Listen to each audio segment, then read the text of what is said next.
చరణ్, నాకెందుకో ఈ అబ్బాయి చెప్తోంది నిజమనిపిస్తోందిరా. ఉషాని తనతో పంపించేద్దాం. అన్నయ్య, నేనేదో తనని ఇష్టపడ్డానని చెప్పి నువ్వేం దాని గురించి ఆలోచించాల్సిన అవసరం లేదు.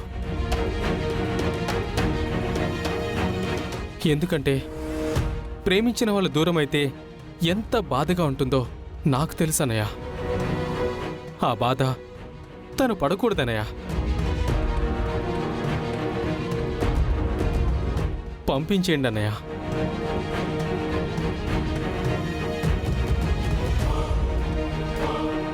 ఏంటి ఆలోచిస్తున్నావు?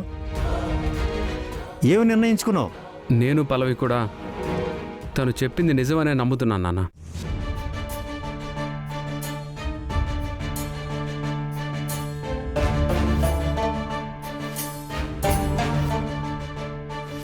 అవును మావయ్య గారు, ఎంత ప్రేమించకపోతే ఉషా కోసం తన ప్రాణాలు కూడా తీసుకోవాలని సిద్ధపడతాడు.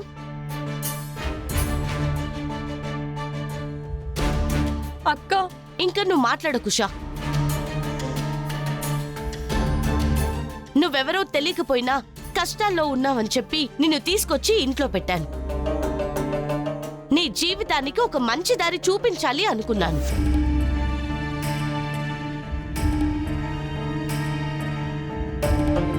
కానీ ఆ దారి నీకు ఇప్పుడు దొరికింది.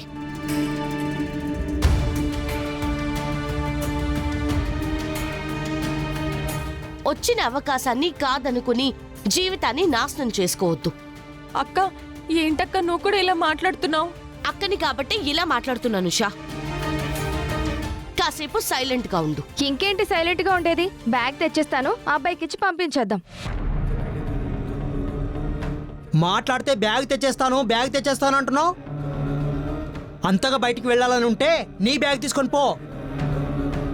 రేయ్, తన్నంటావేంట్రా? లేకపోతే ఏంటే? వీడు ప్రేమించాను అంటాడు, ఆ అమ్మాయి ఏమో నాకు తెలియదంటుంది.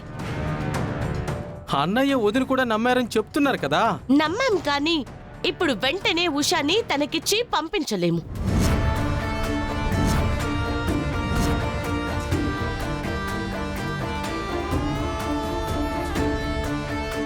అదేంటి?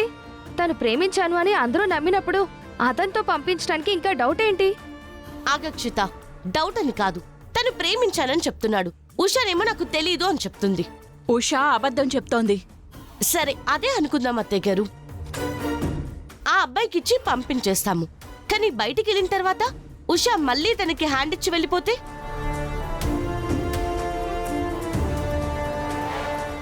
మీరిప్పుడే చూశారు కదా, ఉషా లేకపోతే బతకలేను, చచ్చిపోతాను అంటున్నాడు. నానా తంటాలు పడి ఇక్కడుంది కాబట్టి పట్టుకున్నాడు. తీరా బయటికి పంపించిన తర్వాత తనెటో వెళ్ళిపోయిందనుకోండి, తను నిజంగానే పిచ్చోడైపోయి ఏ ఆత్మహత్య చేసుకుంటే? ఆ పాపం అంతా మనకు చుట్టుకుంటుంది. అంటే ఏం చేద్దామని? ఏం లేదమ్మా, అతన్ని కూడా మనతో పాటు ఇక్కడే ఉండమందాం.